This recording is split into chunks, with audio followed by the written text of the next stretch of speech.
کا کام انجام دیتی ہے. ایک جانب وہ حکومت کی کارکردگی، حکومت کے پروگرام سے عوام کو واقف کرواتی ہے، اور دوسری جانب عوامی مسائل سے دوبارہ حکومت کو واقف کرواتی ہے. یہ مختصر سی تشریح ہے اس پس منظر میں کہ جمہوریت میں صحافت چوتھے ستون کا حیثیت رکھتی ہے. ٹھیک ہے. سب جانتے ہیں فورتھ اسٹیٹ ہوتا ہے ہائی اسکول کے بچوں سے لے کر کے گریجویشن جو کر رہے ہیں یا پھر پروفیشنل لوگ بھی ہیں، یہ بھی جانتے ہیں کہ فورتھ اسٹیٹ ہے.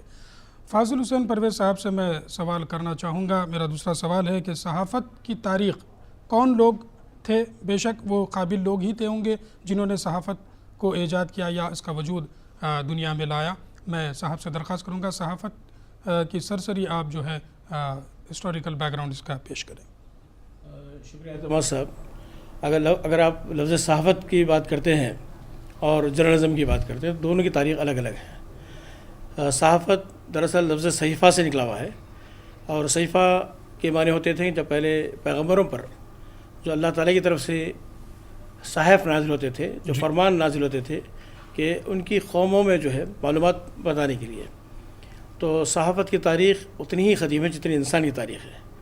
کہ جب سب سے پہلے حضرت آدم علیہ السلام کو بنایا گیا، فرشتوں سے کہا گیا کہ ان کے لیے سجدہ کرو، تو فرشتوں نے کہا کہ بھئی کیا جب ہم ہیں تو پھر آدم میں کیا خاص بات ہے کہ انہیں سجدہ کیا جائے. تو اللہ تعالیٰ نے کہا کہ آدم وہ بات جانتے ہیں جو تم لوگ نہیں جانتے. تو ایک تعریف یہ اسلامی لحاظ سے ہے. اگر آپ اگر جرنلزم کی تاریخ دیں گے تو 751 سال قبل مسیح ایک خبر نامہ جاری ہوا تھا جس کا ایکٹا ڈرما نام رکھا گیا تھا، جو لیٹن لینگویج میں اس کے معنی ہوتے ہیں کہ پہلی خبر. کہ 780 اگر تاریخ آپ دیکھے جائیں گے تو 1609 عیسوی میں پہلا خبر نامہ جاری ہوا. پھر اگر آپ اردو صحافت کی تاریخ دیکھیں گے تو یہ جو ہے 1780 عیسوی میں اس کا آغاز ہوا. 1823 میں اخبار جامع جہاں نکلا. تو ہر دور میں الگ الگ تاریخ رہی ہے اس کی. تو دوستو، جیسا فاضل صاحب نے ابھی فرمایا ہے، سرسری طور پر تاریخ پر روشنی ڈالی صحافت کے آدم علیہ السلام سے لے کر کے. یہ تو اسلامک ایک نظریہ ہے. ہندو نظریہ بھی یہی ہوتا تھا کہ شروتی اسمرتی کر کے جو کتابیں آئیں وہ ڈائریکٹ خدا کی آواز میں رشیوں پر نازل ہوتی تھی، ان کا ماننا ہے، اور پھر وہ کتابی شکل بھی اختیار کرتی چلی گئی.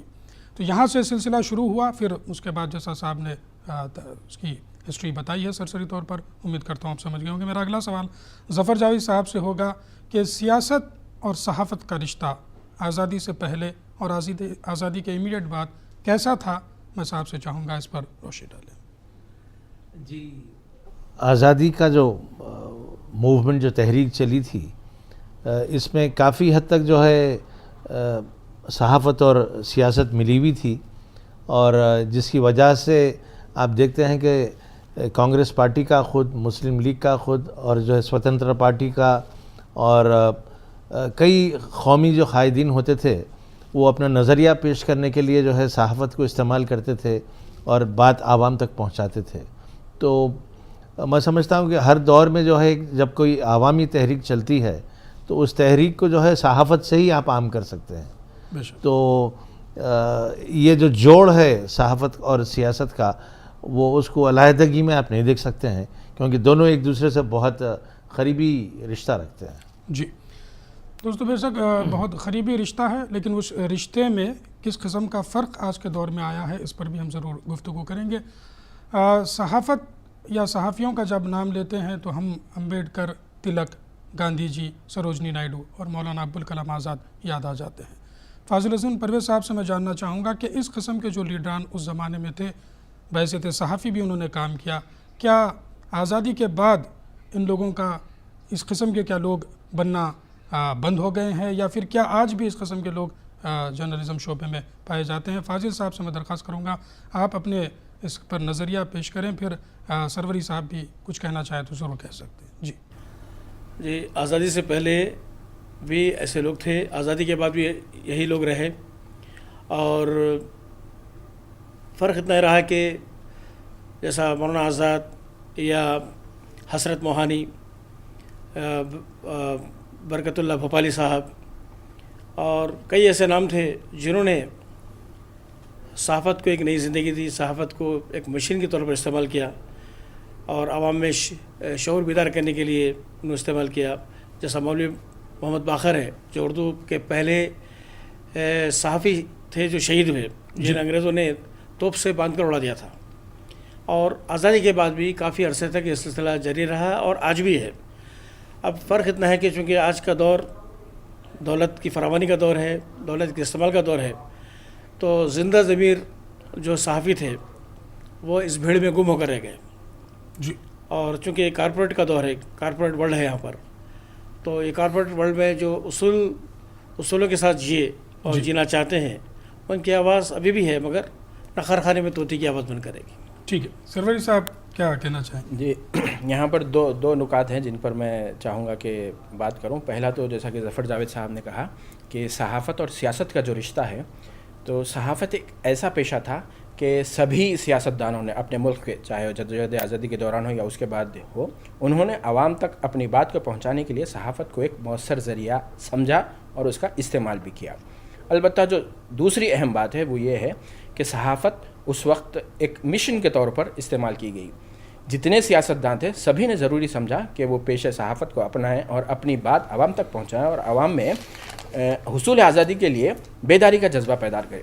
تو یہ ابتدا تھی جہاں پر اگر ہم اس حوالے سے بات کریں کہ صحافت ابتدا میں کیسی تھی، صحافت ابتدا میں ایک مشن کے طور پر کام کرتی رہی، جہاں پر سبھی کا ایک ہی مقصد تھا کہ کس طریقے سے اس ملک کو آزادی دلائی جائے.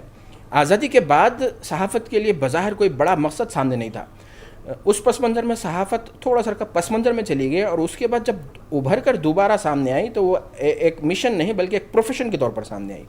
دیگر شعبوں کی طرح اس کو بھی ایک انڈسٹری مانا گیا، اور یہاں پر بھی ایک پروفیشن کے طور پر اگر کوئی داخلہ لینا چاہتا ہے تو اس کے لیے تربیت یافتہ ہونا لازمی قرار پایا. تو یہ فرق ہے. اب یہاں پر مشن نہیں رہا بلکہ دیگر جیسے شعبے ہیں جہاں پر لوگ جاب کرتے ہیں یا ملازمتیں حاصل کرتے ہیں، ویسا ہی یہ ایک شعبہ بن گیا. اور یہیں پر جیسے فاضل صاحب نے بتایا کہ یہ جو کارپوریٹائزیشن، پیسے کا عمل دخل جو ہے وہ بڑھ گیا ہے. پہلے بلا کسی مفاد کے، بلا کسی مطلب اس بات کو سوچے گئے کہ اس اخبار کی اجرائی سے ہمیں کیا فائدہ ہوتا ہے، وہ لوگ اخبار شائع کرتے تھے. اخبار شائع کرنا کبھی بھی منافع کا سودا نہیں رہا، خاص طور پر اس پس منظر میں جب ملک کی آزادی کی جنگ لڑی جا رہی تھی. تو اس وقت اشتہارات کا تو آپ تصور نہیں کر سکتے تھے، لیکن اس کے باوجود جو سرمایہ دار تھے وہ اپنا سرمایہ لگاتے تھے، اور جو لوگ لکھ سکتے تھے وہ لکھ کر جو ہے اس میں اپنا ہاتھ بٹاتے تھے. تو بنیادی طور پر جو سفر رہا آزادی کے بعد سے، جو مشن تھا وہ اب پروفیشن بن گیا. تو اس پروفیشن میں لازم بات ہے کہ بھئی سروائیول آف دا فٹسٹ والا جو کانسیپٹ ہے وہ چل رہا ہے. ہاں اس سے جڑی ضرور کچھ شکایات بھی ہیں کہ یہاں پر کیا آج عام آدمی کی آواز کوئی سنتا ہے یا پھر سرمایہ داروں کے مفادات کی نگہبانی کی جاتی ہے. یہ ایسا موضوع ہے جس پر بحث کی جا سکتی ہے. جی. تو دوستو جیسا ہمارے ماہرین بتاتے چلے ہیں کہ کس طریقے سے یہ کمرشلائزیشن کی دنیا میں صحافت ایک پروفیشن کے طور پر آ گیا ہے. اسی سے جڑے جب یہ پروفیشن کے طور پر جب لوگ اس کے استعمال کر رہے تھے تو ایک مشہور کہاوت آئی تھی، اور لوگوں نے اس سے جڑے لوگوں نے کہا کہ we are in ad business and not in newspaper business. میں ظفر جاوید صاحب سے جاننا چاہوں گا، جو میرا سوال تھا کہ جو آزادی سے پہلے یا آزادی کے امیڈیٹ بعد جو صحافی ہوا کرتے تھے، آپ کی نظر میں کیا اس قسم کی کیلیبر والے صحافی آج بھی آپ کو دکھنے میں آتے ہیں؟ جی ہاں، دکھنے میں تو آتے ہیں، ان دا سینس کہ یہ بات ہو گئی کہ یہ جو ورکنگ جرنلسٹ جو ہیں ان میں شاید اتنی زیادہ تبدیلی نہیں آئی. مگر اگر آپ دیکھیں کہ ہر پرنٹ میڈیا ہو یا الیکٹرانک میڈیا ہو، وہ مکمل طور کے اوپر کارپوریٹ سے جڑا ہوا ہے. جی. تو کارپوریٹس جو ہے اپنے مفادات کو آگے بڑھانے کے لیے اپنی بات کرتے ہیں. میں سمجھتا ہوں کہ جو موجودہ سیاسی تحریک جو چل رہی ہے، آپ بہت کھلا آپ محسوس کر سکتے ہیں کہ جو ہے کون سا چینل یا کون سا اخبار کس پارٹی کی جو ہے تائید اور حمایت کر رہا ہے اور کیوں کر رہا ہے اور اس کے مفادات کیا ہیں.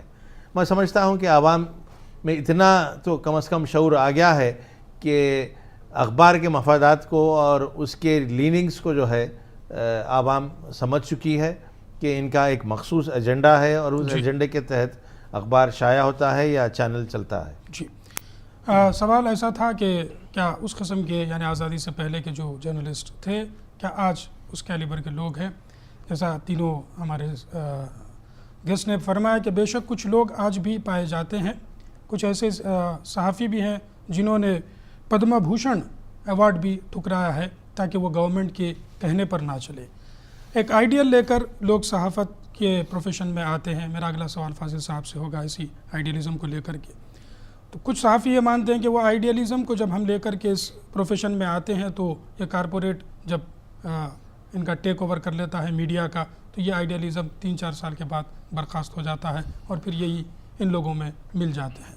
کیا کہنا چاہیں گے صاحب، جو آج کی نوجوان پیڑھی اگر کچھ آئیڈیل بنا کر کے اس پروفیشن میں آئے تو کیا سکسیس ہو پائے گی وہ اپنے آئیڈیلزم میں؟ نہیں، پہلے تو یہ نوجوانوں کو یہ فیصلہ کرنا ہوگا اپنا کیریئر سلیکٹ کرنے سے پہلے کہ ان کا آئیڈیل ہے کیا پہلے، کہ اگر آج کا جو گلیمر ورڈ ہے، میڈیا آج کا جو تصور ہے گلیمرزم، اگر گلیمر کی طرف وہ آنا چاہ رہے ہیں یا حق کی بات کرنے کے لیے آنا چاہ رہے ہیں، دولت کمانے کے لیے آنا چاہ رہے ہیں، یہ پہلے انہیں ڈیسائیڈ کرنا ہوگا۔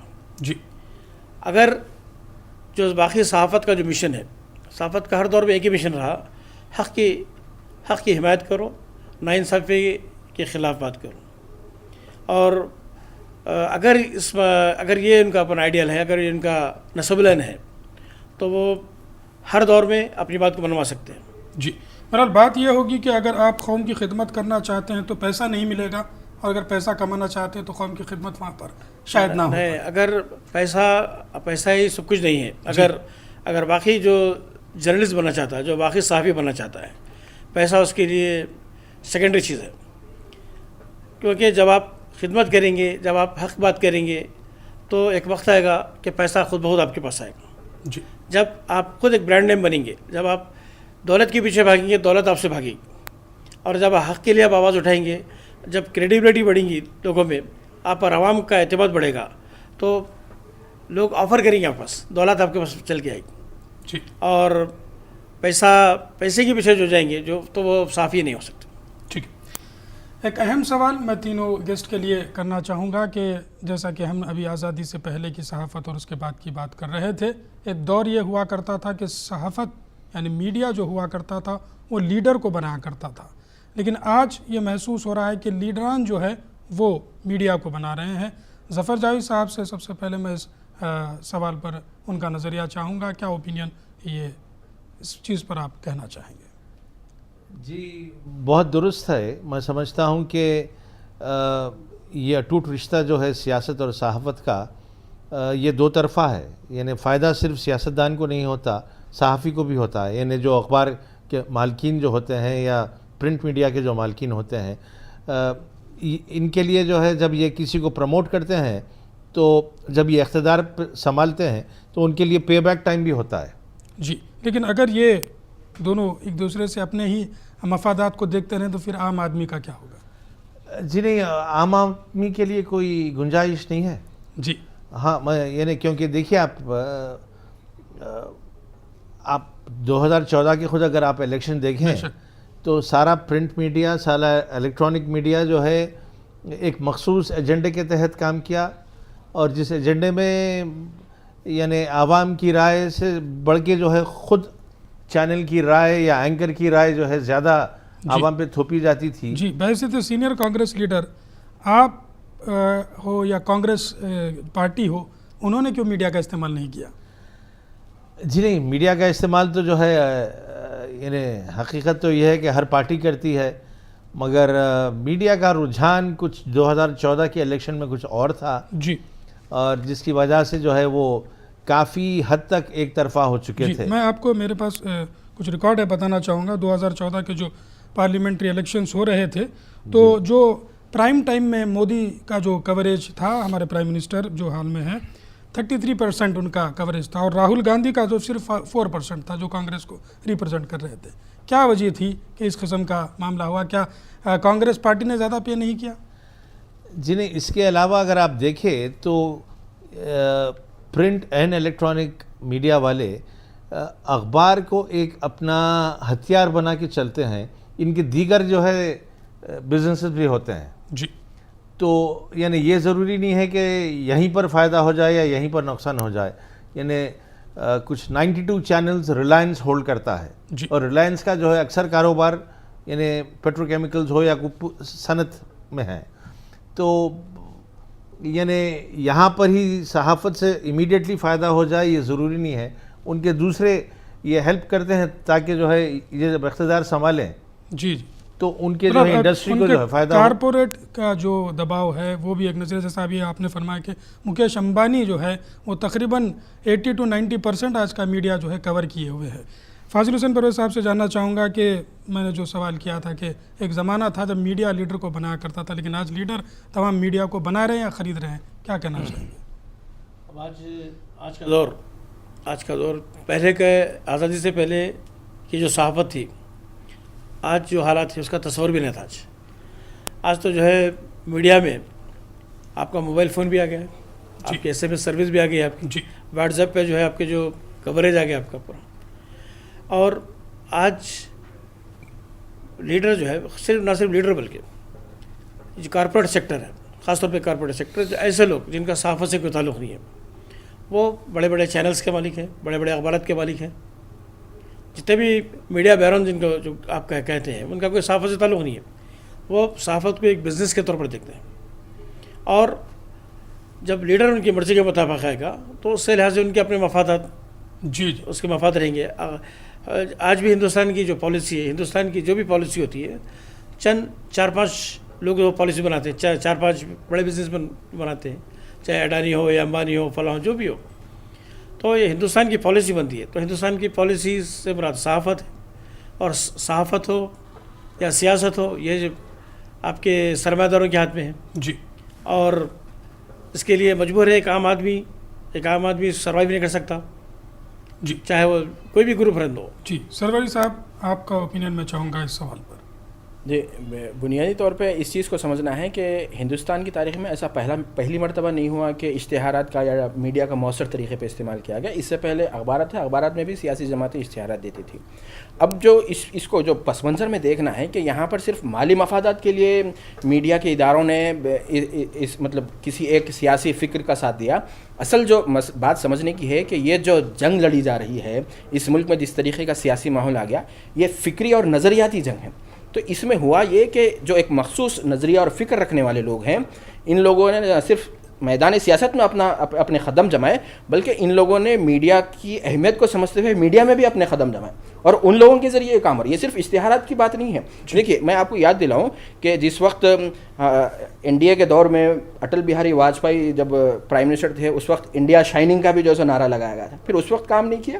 تو یہ صرف آپ اس کو اتنا آسان سا مت سمجھیے کہ بھئی یہ اشتہارات دے کے بنائی گئی۔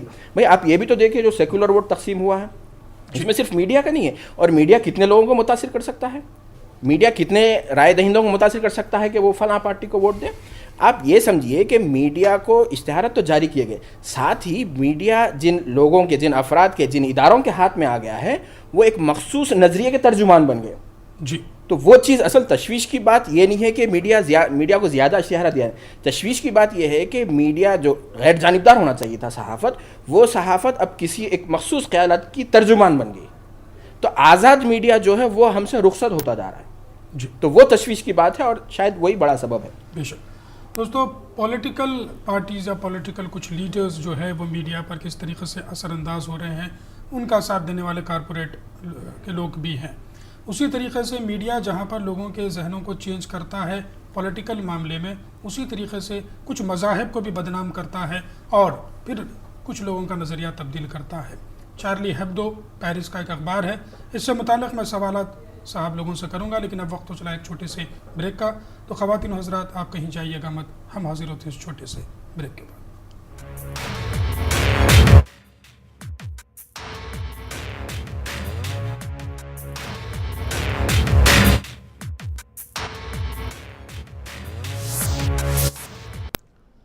ناظرین، بریک کے بعد ایک بار پھر آپ تمام کا پروگرام نظریات میں خیر مقدم ہے۔ میں ہوں اعتماد، آپ کا میزبان۔ آج ہم گفتگو کر رہے ہیں پولیٹکس اینڈ میڈیا پر، اور اس عنوان پر گفتگو کرنے کے لیے آج ہمارے ساتھ 3 ماہرین موجود ہیں۔ مصطفیٰ علی سروری صاحب جو ایسوسیٹ پروفیسر ہیں مولانا آزاد یونیورسٹی میں۔ آپ کے بازو میں ہے فاضل حسین پرویز صاحب جو چیف ایڈیٹر ہیں گواہ اردو ویکلی کے۔ آپ کے بازو میں سینئر کانگریس لیڈر ظفر جاوی صاحب بھی موجود ہیں۔ ہم گفتگو کر رہے ہیں politics and media per. Break میں جانے سے پہلے میں نے سوال کو چھیڑا تھا کہ جس طریقے سے پولیٹیکل لیڈرز یا پولیٹیکل پارٹیز کو میڈیا بناتا ہے یا پھر لوگوں کے نظریات کو بدلتا ہے، اسی طریقے سے کسی ایک خاص مذہب کو کچھ عرصے سے دیکھا جا رہا ہے کہ میڈیا ٹارگٹ کر رہا ہے اور لوگوں کے نظریات کو بدلنے کی کوشش کر رہا ہے. اینٹی ریلیجن، اس پرٹیکولر ریلیجن کے اینٹی بتانا چاہتا ہے. میں سوال کروں گا سروری صاحب سے کہ ایک حادثے کو لے کر کے سب سے پہلے جاننا چاہیں گے کہ چارلی ہیبڈو کر کے جو پیرس کا اخبار تھا، اس پر حملہ ہوا، اس کے کیا وجوہات تھے؟ بہت سارے لوگ جان گئے ہیں، لیکن ہمارے آج جو گیسٹ ہے ان سے میں پھر سے ایک بار اس چیز کو دہرانا چاہوں گا. جی، آپ کا یہ جو سوال ہے یہ تھوڑا سا حساس نوعیت کا ہے، چونکہ میڈیا میں مختلف ایک ہی طرز کی، ایک ہی سطح کی خبریں آ رہی ہیں. آپ کا سوال تھا کہ چارلی ہیبڈو پر حملہ ہوا، تو میرے حساب سے اس سوال کو تھوڑا سا تبدیل کرنے کی ضرورت ہے. چارلی ہیبڈو پر جو جوابی حملہ ہوا، سب سے پہلا حملہ آزادی صحافت کے نام پر جس طریقے سے چارلی ہیبڈو نے پیغمبر اسلام حضرت محمد مصطفیٰ صلی اللہ علیہ وسلم کی شان میں گستاخی کرتے ہوئے کارٹون جو بنائے تھے، وہ پہلا حملہ تھا. آزادی کے نام پر آپ ایک مذہب کی جو بزرگ اور مقدس ترین شخصیت ہے اس پر جو ہے آپ نے آزادی صحافت کا نعرہ لگا کر حملہ کیا تھا. تو یہ شاید دیکھیے، میں اس رد عمل کی تائید نہیں کر رہا ہوں، لیکن جیسے اس میں تصحیح کرتے ہوئے یہ بتانا چاہ رہا ہوں، وہ تو کچھ لوگوں نے اس پر اپنے رد عمل کا اظہار کیا. تو اب آزادی صحافت کیا ہے وہ طے ہونا چاہیے. اور میرے حساب سے یہاں پر جو سب سے بڑا رول ہے وہ اقوام متحدہ سے، جیسے پوپ نے بھی بڑی اچھی اپیل کی تھی کہ اس طرح کی قانون سازی بین الاقوامی سطح پر ہونی چاہیے کہ کسی بھی مذہب کے حوالے سے اس طرح کی گستاخی کی اجازت نہیں دی جانے. اگر ہم عالمی سطح پر امن چاہتے ہیں اور اس طرح کے واقعات کا سدباب چاہتے ہیں تو ہمیں یہ کرنا ہوگا. دوسری چیز جو میڈیا کے حوالے سے آپ نے پوچھا، اس کو ایک پس منظر میں دیکھیے. آپ 1990 سوویت یونین کا زوال ہو گیا، سوویت یونین بکھر گیا.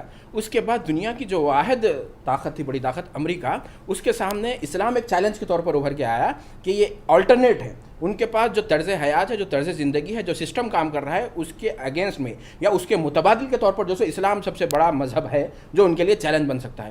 تو اس کے بعد سے بالتدریج ان لوگوں نے اسلام کو ایک نشانے کے طور پر جو ہے وہ کیا ہے. تو اس ضمن میں اپنے اس مقصد کے حصول کے لیے، اسلام کو نشانہ بنانے کے لیے انہوں نے میڈیا کا مؤثر طریقے سے استعمال کیا، اور اسی کا نتیجہ ہے. اور یہ بین الاقوامی سطح پر شروع کیا گیا فیشن ہے، اور ہم ہندوستانی یا تیسری دنیا کے ملک بڑی آسانی سے جو بھی فیشن مغرب سے آتا ہے اس کو قبول کر لیتے ہیں. مغرب نے کہا کہ سب سے بڑا خطرہ جو ہے اسلام ہوتا ہے، تو ہم بھی بولے ہاں واقعی اسلام ہوتا ہے. مغرب نے کہا کہ بھائی اسلام مسلم ٹیررسٹ ہوتے ہیں، تو بھائی ہم بھی ارے بھائی وہاں پر ٹرینڈ چل رہا ہے وہی کاپی کرنا ہے ہمارے کو، تو ہم بھی بولنے لگے کہ بھائی اے مسلم ٹیررسٹ کے حوالے سے اس چیز کو جو ہے سمجھنا چاہیے کہ جو اسلام کا دہشت گردی سے تعلق نہیں. تو دہشت گرد یہ والا لفظ استعمال ہونا چاہیے، اس کا مذہب خود دہشت گردی ہوتا ہے. اب اس کو آپ ایک اسلام کے ساتھ جوڑ رہے ہیں تو پھر دیکھیے، میں تو یہ کہوں گا کہ کسی بھی مذہب کے ساتھ آپ کو جوڑنا نہیں ہے. بعض حلقے یہ کہہ کر یا یہ لکھ کر خوش ہوتے ہیں کہ بھئی ہندو ٹیررسٹ یا مسلم ٹیررسٹ. یہ کوئی حل نہیں ہے. اس کا حل تو یہ ہے کہ بھئی ٹیررسٹ ہے تو صرف آپ اس کو ٹیررسٹ لکھیے، کیونکہ وہی اس کا مذہب ہے، وہی اس کا ایقان ہے. جی، ظفر زاوی صاحب، سروری صاحب نے فرمایا کہ جو حملہ چارلی ہیبڈو پہ ہوا وہ ایکشن کا ریاکشن تھا، کیا کہنا چاہیے؟ جی، بظاہر تو وہ حقیقت ہے. میں یہ سمجھتا ہوں کہ کوئی بھی یعنی صحافت کو کسی کے مذہب کو ٹھیس پہنچانے کا حق نہیں ہے. بے شک. آپ کے ہاتھ میں اگر قلم ہے یا آپ کے پاس کیمرہ اگر ہے تو آپ اس کا جو ہے مس یوز نہیں کر سکتے، اور آپ کے ایجنڈے کو آپ جو ہے امپلیمنٹ نہیں کر سکتے. تو اس چیز کو یعنی چاہے وہ کوئی بھی مذہب ہو، میں صرف یعنی اسلام کے خلاف یہ تحریک چلائی گئی نہیں کہہ رہا ہوں. کئی وقت ایسا دکھتا ہے کہ یعنی جوتوں کے اوپر جو ہے لکشمی کا لوگو ہے امریکہ میں، یعنی اس کے بغیر کام چل سکتا ہے آپ کو لگانے کی ضرورت نہیں ہے. گنیش کو یا ہنومان کو جو ہے کچھ لوگو لگا دیتے ہیں پیتابوں کے اوپر یا اس طرح. یعنی یہ ایک منصوبے کے تحت کام ہوتا ہے، کیونکہ اس کی کوئی ضرورت ہی نہیں ہے. اور میں سمجھتا ہوں کہ صحافت کو کوئی اختیار کسی بھی مذہب کے یعنی احساسات کو اور جذبات کو جو ہے ٹھیس پہنچانے کا ہے ہی نہیں. جی بے شک، کوئی بھی میڈیا کو کسی بھی مذہب کو یا کسی بھی انڈیویجول شخص کو ٹھیس پہنچانے کا حق نہیں ہے. فریڈم آف پریس تو آپ کو ملتا ہے لیکن لمیٹیشنز اس پر ہوتے ہیں. Absolute right freedom of press کا نہیں ہے. فاضل صاحب، چارلی ہیبڈو کے حملے پر کیا کہنا چاہیں گے؟ پہلی بات تو اعتماد صاحب، یہ حملہ تھا یا ایک ویل پلان ناٹک تھا؟ ٹھیک، پہلے اس بات پر ہم غور کرنا چاہیے. اس کے لیے تھوڑا سا ہم کو تاریخ میں جانے کی ضرورت ہے. 1870 میں سوئٹزرلینڈ کا شہر بیسلس میں پوری دنیا کے یہودی جمع ہوئے تھے، جہاں پر انہوں نے ایک 19 پوائنٹ چارٹر تیار کیا تھا، ٹھیک ہے، جس میں انہوں نے فیصلہ کیا تھا کہ میڈیا اور ایجوکیشن دونوں پر کنٹرول کرنا ہے. جی. تو 1870 سے لے کر آج تک اس پر عمل کیا جا رہا ہے. آج پورا میڈیا جیوش لابی کے ہاتھ میں ہے. جتنی بھی بڑی فلمی کمپنیز ہیں ان کے پاس ہے، جتنے بڑے ٹیلی ویژن چینلز ہیں پورے ان کے پاس ہے، جتنا پرنٹ میڈیا ہے سب ان کے پاس ہے. اب یہ وہاں کا جو واقعہ ہوا پیرس کا، جی، اس کا چشم دید گواہ ایک خاتون کارٹونسٹ ہے جو زندہ بچ گئی. وہ یہ کہہ رہی تھی کہ بھئی جو لوگ حملہ کرتے ہوئے آپس میں کہہ رہے القاعدہ کا نام لے رہے تھے. جی، اب سوال یہ پیدا ہوتا ہے کہ یہ لوگ حملہ کرتے ہوئے القاعدہ کا نام کیوں لے رہے تھے؟ بے شک، ایسی کیا وہ ظاہر کرنا چاہ رہے تھے کہ ہم القاعدہ کے؟ پہلی بات تو یہ تھی کہ یہ سوال یہ پیدا ہوتا ہے کہ واقعی القاعدہ کے تھے یا کوئی ان کا کوئی اسلام سے تعلق تھا، جی، یا مسلمانوں کو بدنام کرنے کے لیے کوئی کانسپریسی. یہ خود فرانس کی کوئی کانسپریسی. کیونکہ فرانس میں جو ہے جی، ابھی جو ان کا حالیہ جو سینسس ہے وہاں پر، پہلے تو فرانس میں جو ہے ایک بینڈ تھا وہاں پر کہ مذہبی بنیادوں پر مردم شماری نہیں ہوتی تھی. ابھی حال ہی میں وہاں کا جو سب سے بڑا ناول نگار ہے اس کی فلم آئی ہے سبمیشن، اس کی ناول آئی سبمیشن میں اس نے یہ پیشن گوئی کی ہے کہ 2022 تک اسلام فرانس کا سب سے بڑا مذہب بن جائے گا اور اخوان المسلمین وہاں پر حکومت کرے گی. یہ ناول پیش کیا یعنی بہت زبردست ہٹ ہو گیا ناول. ٹھیک ہے. کچھ سال پہلے وہاں پر حجاب پر پابندی ہوئی تھی اور وہاں پر ایک عرصے سے جو ہے پر مساجد پر حملے شروع کیے گئے تھے. بہرحال اسلاموفوبیا جو کہا جائے گا، اسلاموفوبیا جو ہے وہاں پر پیدا کیا گیا. لیکن یہ ٹھیک ہے، یہ ایکشن کا ریئیکشن تھا. لیکن میں ظفر زاہد صاحب سے پہلے جواب چاہوں گا کہ کیا اس قسم کا حملہ کرنے کا، اگر مان لیجئے for the sake of argument, اگر وہ کوئی مسلم لڑکے ہی تھے جنہوں نے جذبات میں آ کر اس عمل کو کر دیا، مان لیتے ہیں، تو کیا یہ کرنا واجبی تھا؟ نہیں، میں سمجھتا ہوں کہ فاضل صاحب. میں گستاخی معافی چاہتے ہوئے جی، میں آپ سے ایک سوال کرنا چاہوں گا. جی، اگر کوئی آپ کے بہت ہی مقدس محترم شخص کو شان گستاخی کرے گا تو آپ پہلا ریئیکشن آپ کا کیا ہوگا؟ جی، میں تو جو میرا مذہب اجازت دیتا ہے پہلے اس کی میں تحقیق کروں گا، پھر اس کے بعد اس کا رد و عمل دوں گا. ہمارے پاس ہمارے مذہب میں یہ ہے کہ دنیا جب تک حضور اکرم صلی اللہ علیہ وسلم سے محبت سب سے زیادہ نہ ہو، جی، سب سے زیادہ نہ ہو، وہ مسلمان نہیں ہو سکتا.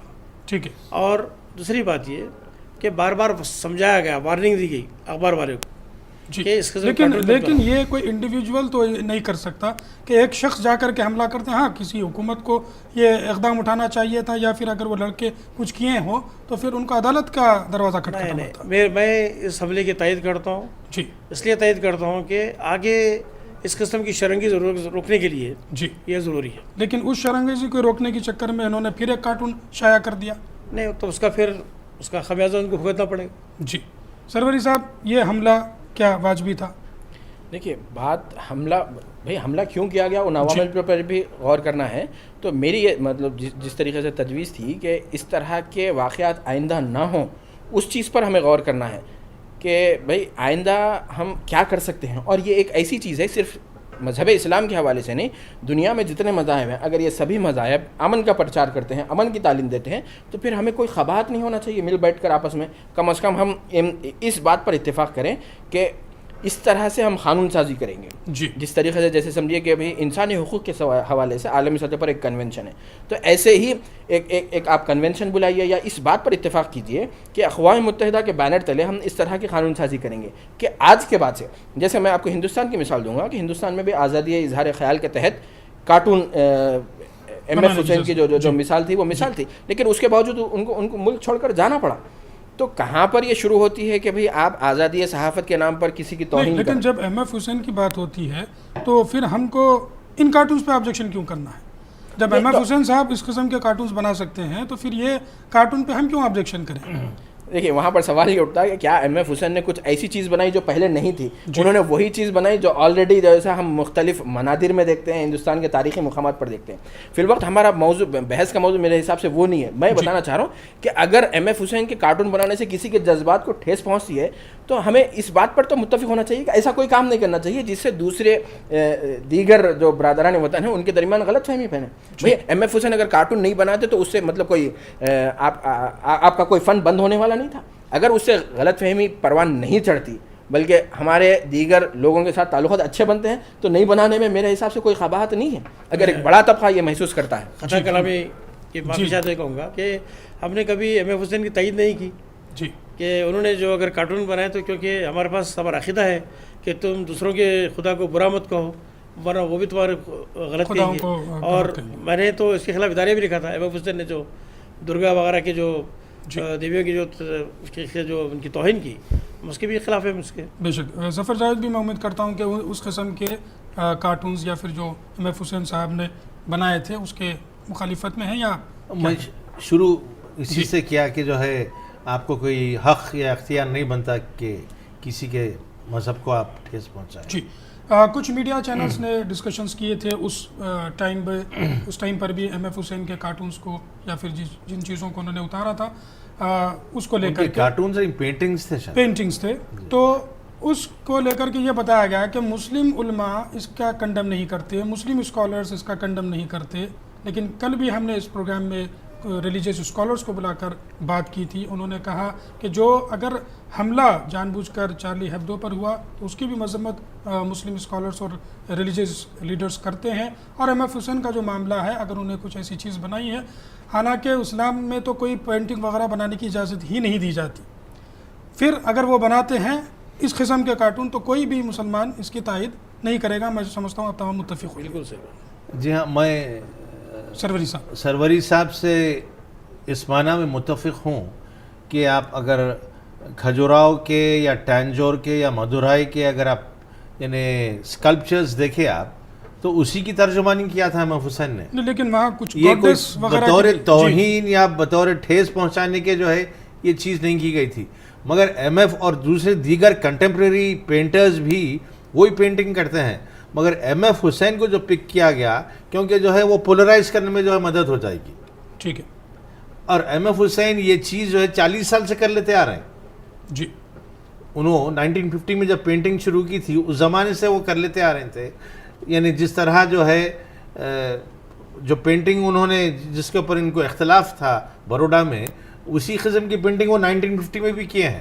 ٹھیک ہے. فاضل صاحب نے اس چارلی ہیبڈو کا جو ہے آپ نے جو بولا کہ میں اس کی تائید کرتا ہوں, لیکن جس طریقے سے آپ ہی لوگ کہہ رہے ہیں کہ میڈیا اس قسم سے اسلاموفوبیا کو بتا رہا ہے یا پھر اسلام کے خلاف پروپیگنڈا کر رہا ہے, اگر اس قسم کے حادثے کو یا جو بھی معاملہ ہوا اس کو آپ اگر طرفداری کریں گے تو پھر اسلام کا اور بھی نام بدنام ہو سکتا ہے. پہلی بات میں آپ سے پہلے عرض کیا تھا کہ پہلے تو یہ ناٹک تھا. ٹھیک ہے, میرے کو 100% اس بات کا یقین ہے کہ یہ مسلمانوں نے کام کیا ہی نہیں. ٹھیک ہے, مسلمان تو وہ ہوتا ہے جو ناقص کا خون نہیں پاتا. اگر ریئیکشن بھی ہوا ہے تو دیکھیے جو مرنے والے جو حملے میں اس میں میجورٹی مسلمس ہیں. یہ جو چارلی ہیبڈو کے دفتر میں جو واقعہ ہوا یا کئی اور فائرنگ بھی اس میں مرنے والوں میں مسلمان بھی شامل ہیں. ٹھیک ہے. یہ صرف جو ہے کسی کارٹونسٹ کو نہیں مارے, کئی اور بھی لوگ مرے اس کے اندر.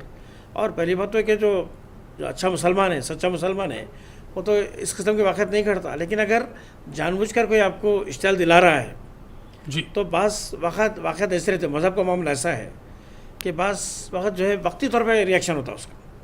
اور یہ جو واقعہ ہوا ہے کہ جیسا داعش ہے یا القاعدہ ہے, ان کے خلاف جو آلریڈی پروپیگنڈا ہو رہا ہے, جو جس طریقے سے ان کے نام پر جو مسلمانوں کو بدنام کرنے کی کوشش کی جا رہی ہے, یہ میں اس کو ایک سازش کا حصہ سمجھتا ہوں میں. ٹھیک ہے. تو ہم جیسا آج کا ہمارا عنوان ہے پولیٹکس اینڈ میڈیا. سروری صاحب, اگر اس قسم کے معاملہ ہو رہا ہے اسلام کے خلاف تو کیا ہم اس کو پولیٹیکل ہی لیں؟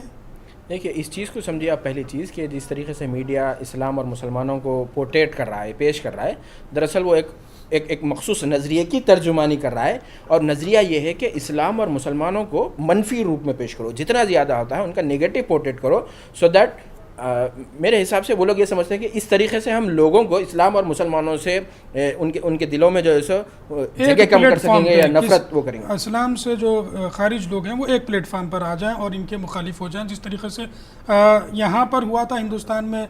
ظفر جاوید صاحب, جو بی جے پی نے اپنا اشتہار کیا تھا, ان کا جو پروپیگنڈا کیا تھا, ایک طرف تو وہ کانگریس کی برائی گنوا رہے تھے اور دوسری طرف مسلمانوں کے خلاف بھڑکایا جا رہا تھا. تو اس قسم سے جو ہندوستان میں ہو رہا ہے کیا یہ پولیٹکس کا ہی حصہ ہوگا جو مسلمانوں کے خلاف معاملہ ہو رہا ہے؟ جی دیکھیے، یعنی سیاست ایک گزشتہ 50 سال میں جو ہے کافی تبدیلی آتی جا رہی ہے. مختلف فارمولے ٹرائی کیے جا رہے ہیں، جیسا کہ ملائم سنگھ یادو ہو یا للو پرساد یادو ہو، یہ بیکورڈ کلاسز کو متحد کر کے جو ہے الیکشن لڑنا چاہ رہے تھے. مایاوتی جو ہے دلت کو اور جو ہے اقلیت کو جوڑنا چاہ رہی تھی. یہ سوشل انجینئرنگ جو ہوتی ہے جی، اس میں جو ہے بی جے پی کا یہ فارمولا ہے کہ میجورٹی کو پولرائز کر دو تاکہ ان کو نہ دلت کی ضرورت پڑے، نہ جو ہے مسلمان یا کوئی اقلیت کی جو ہے ضرورت پڑے. تو اس 2014 کے الیکشن میں یہ بی جے پی کا میجورٹی پولرائزیشن فارمولا ورک کیا، اور جو ہے سیکولر ووٹ تقسیم ہونے کی وجہ سے یہ 30% ووٹ کے اوپر جو ہے سرکار اس قدر میجورٹی سے بنا سکے کہ میں سمجھتا ہوں کہ گزشتہ 25 سال میں اس قسم کی جو ہے 84 کے بعد یہ 30 سال کے بعد میں اس قسم کی میجورٹی کوئی پولیٹیکل پارٹی کو ملی. ٹھیک ہے، موضوع کو تھوڑی الگ طرف لے جاتے ہوئے میں فاضل صاحب سے سوال کرنا چاہوں گا کہ آج ہم دیکھ رہے ہیں کہ کچھ ٹی وی چینلز یا اخبارات پرٹیکولر پارٹی کی حمایت کر رہے ہیں. کیا پروفیشنل ایتھکس جو ہے جرنلزم کی کیا اس کی اجازت دیتی ہے؟ بنیادی طور پر میڈیا کو غیر جانبدار ہونا چاہیے، جی، لیکن بعض جیسا اگر اس میں جیسے دائیں بازو کی سیاسی جماعتیں ہیں، بعض بائیں بازو کی جماعتیں ہیں، تو اگر کوئی دائیں بازو کی یعنی ایکسٹریمسٹ جو پارٹیز ہیں، جی، اگر ان کے نظریات کی اگر کوئی حامل ہے، ان کی حامی ہے، تو اس کو ان کے نظریات کے پرچار کرے گا. جی، سروری صاحب بحیثیت ایسوسیٹ پروفیسر جرنلزم ڈپارٹمنٹ میں ہی آپ ہیں. آپ صحافت سے اور بھی زیادہ واقف ہیں، جو اصول ہوتے ہیں، تھیوری جو ہوتی ہے. آپ کیا کہنا چاہیں گے کہ اس طریقے سے کوئی پولیٹیکل پارٹی کو سپورٹ کر سکتا ہے؟ نظریاتی طور پر صحافت کی تعلیم میں طلباء کو تو یہی بتایا جاتا ہے کہ صحافت کا اصل جو بنیادی اصول ہے وہ غیر جانبداری. غیر جانبداریت سے مراد یہ نہیں ہے کہ وہ بالکل ہی غیر جانبدار رہے اور ظالم اور مظلوم میں فرق نہ کر سکے. تو غیر جانبداریت سے مراد چونکہ جمہوریت کا چوتھا ستون ہے، اپنے اس رول کو پس منظر میں ذہن میں رکھتے ہوئے جو مظلوم ہے، جو ضرورت مند ہے، ان کا ترجمان بننا ہے صحافت کو. جی، تو ایسا نہیں غیر جانبدار سے بول کے بھائی وہ تماشائی بن کر رہ جائے، ٹھیک ہے، نہ ہی کسی کا طرفدار بن جائے. جی دوستو، آج ہم نے کوشش کی کہ پولیٹکس اور میڈیا کا کس طریقے سے میل جول ہے، اور اس میں ایک نئی چیز کارپوریٹ لیول کی بھی ہم نے سنی، اور پھر انٹرنیشنل لیول پر اسلام کو کس طریقے سے میڈیا کے تھرو ٹارگٹ کیا جا رہا ہے. ان چیزوں پر ہم نے گفتگو کی. بہت ساری چیزیں تھیں لیکن وقت مجھے اس کی اجازت نہیں دے رہا کہ مزید میں اس پروگرام کو آگے بڑھاؤں. اب مجھ پر واجب ہے ہمارے تینوں میں ایکسپرٹس کا شکریہ ادا کروں. بہت بہت شکریہ صاحب. فیوچر میں بھی میں اس پروگرام میں آپ لوگوں کو تکلیف دیتا رہوں گا. آپ اس نوبل کاز میں میرا ساتھ دیجیے گا. بہت ہی اہم ٹاپکس ہوں گے جو جیسا کہ میں نے پروگرام کے آغاز میں کہا تھا کہ جس قسم کے ڈسکشنز ہو رہے ہیں ٹیلی ویژن پر بہت سارے لوگ اس سے متفق بھی نہیں ہیں. تو ہم یہ کوشش کر رہے ہیں کہ یہاں پہ سنجیدہ لوگوں کو بلایا جائے جو خاص کر ملک اور قوم کی فلاح و بہبود کے لیے سوچتے ہو. دوستو، اس امید کے ساتھ کہ اگلے ہفتے اگلے منڈے کو ایک نئے عنوان پر میں نظریات پروگرام میں آپ سے پھر ملاقات کروں گا. تب تک کے لیے نظریات کی پوری ٹیم کو اجازت دیجیے. اللہ حافظ.